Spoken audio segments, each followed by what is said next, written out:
WE48 news Gujarat. હવે નજર કરીએ આજના મુખ્ય સમાચાર પર। સુરત જિલ્લાના બારડોલીના કડોદ રોડ પર પડદા ગામની સીમમાં આવેલ ચૂડી માતાના મંદિરે ત્રીજા પાટોત્સવની ભક્તિમય વાતાવરણ વચ્ચે ભવ્ય ઉજવણી કરવામાં આવી હતી। સવારથી જ મોટી સંખ્યામાં માઈ ભક્તો માતાજીના દર્શન માટે ઉમટી પડ્યા હતા। મંદિર પરિસરમાં પૂજા, હવન, મહાઆરતી અને મહાપ્રસાદીનું આયોજન કરવામાં આવ્યું હતું, જેમાં ભક્તોએ ઉત્સાહભેર ભાગ લીધો। ચૂડી માતાનું મંદિર આજે ભક્તિ અને આસ્થાનું મહત્વપૂર્ણ કેન્દ્ર બની ગયું છે। અહીં દરરોજ દૂર દૂરથી ભક્તો માતાજીના દર્શન કરવા આવે છે અને પોતાની માનતાઓ મૂકે છે। ભક્તોમાં એવી માન્યતા છે કે શ્રદ્ધાપૂર્વક કરેલી પ્રાર્થનાઓ માતાજીના આશીર્વાદથી પૂર્ણ થાય છે। અગાઉ નાનકડા સ્વરૂપમાં રહેલું મંદિર માઈ ભક્તો અને દાતાઓના સહયોગથી વર્ષ 2023માં ભવ્ય સ્વરૂપે નિર્માણ પામ્યું હતું। મંદિરની ત્રીજી સાલગીરી નિમિત્તે વિશેષ ધાર્મિક કાર્યક્રમો યોજાયા હતા। હવન અને મહાઆરતી બાદ ભક્તો માટે મહાપ્રસાદીનું આયોજન કરવામાં આવ્યું હતું। ગુજરાત ઉપરાંત આસપાસના રાજ્યોમાંથી પણ મોટી સંખ્યામાં ભક્તો અહીં દર્શનાર્થે આવે છે। મંદિર સંચાલકો અને દાતાઓના સહયોગથી દર રવિવારે સાંજે પ્રસાદીનું આયોજન કરવામાં આવે છે, જે ભક્તોને આધ્યાત્મિક જોડાણ અને એકતાનો સંદેશ આપે છે।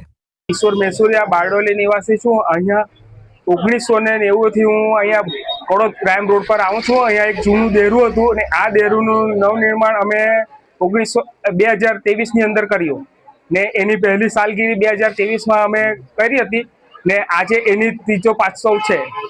બોલો ચૂડી માત કી જય। બારડોલી પ્રદેશ સમીપે ધામડોદ કડોદના મધ્ય ભાગની અંદર રોડ પાસે આવેલામાં ભગવતી રાજરાજેશ્વરી ચૂડી માતાની પ્રાણ પ્રતિષ્ઠા એટલે કે સાલગીરી પાટોત્સવનું ત્રીજું વર્ષ સંપન્ન થયું છે। મા ભગવતી રાજરાજેશ્વરી ચૂડી માતા ગામે ગામ શહેરોમાંથી ખૂબ વિશાળ સંખ્યાની અંદર ભાઈઓ બહેનો પતિ પત્ની દીકરા દીકરીઓ એના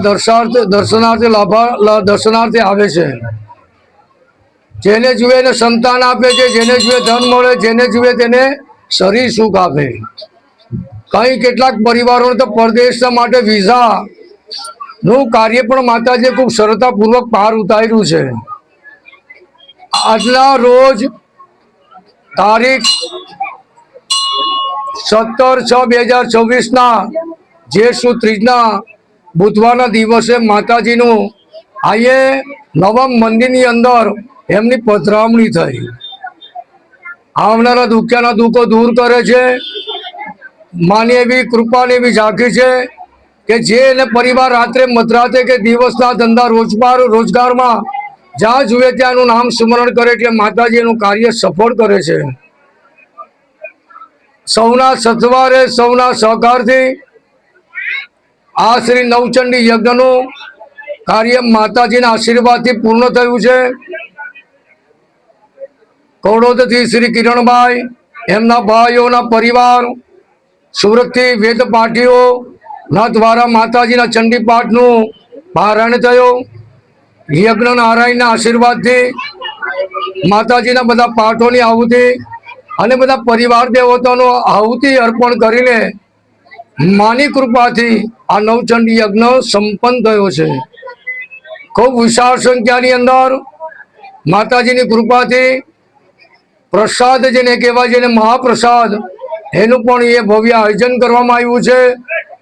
ગઈકાલે રાત્રે 8 વાગ્યાના સમયે કડોદી પાસે આવેલા મસાણ ગામથી શ્રી રંજનબેન એ બધા પરિવાર મહિલા મંડળ છે, જેઓના સત્વારે ગઈકાલે ભજન અને મા ભગવતીની કૃપાથી ગરબાઓની રમઝટ પણ થઈ હતી।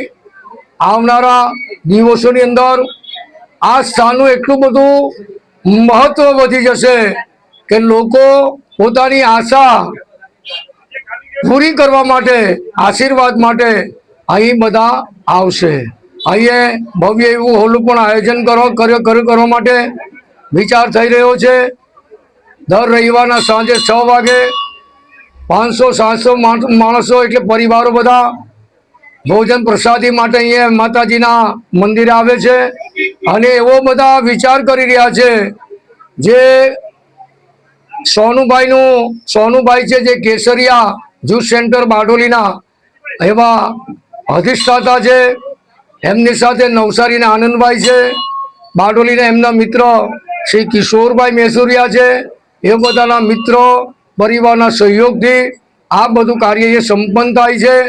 માતાજીના આસો સુદ આઠમના દિવસે હવન થાય છે, ચૈત્ર સુદ આઠમના દિવસે પણ હવન થાય છે અને માતાજીની કૃપાથી ઠંડા પાણીની જલધારાનું પણ આજે શુભ મુહૂર્ત થયું છે. એટલે માર્ગમાં જતા આવતા બધા પરિવારોને જેને પાણીની તરસ લાગી હોય એ બધા પાણી પીને બધા તૃપ્ત થઈને જાય છે. એવું સુંદર ભવ્ય અહીંયા આયોજન થઈ રહ્યું છે.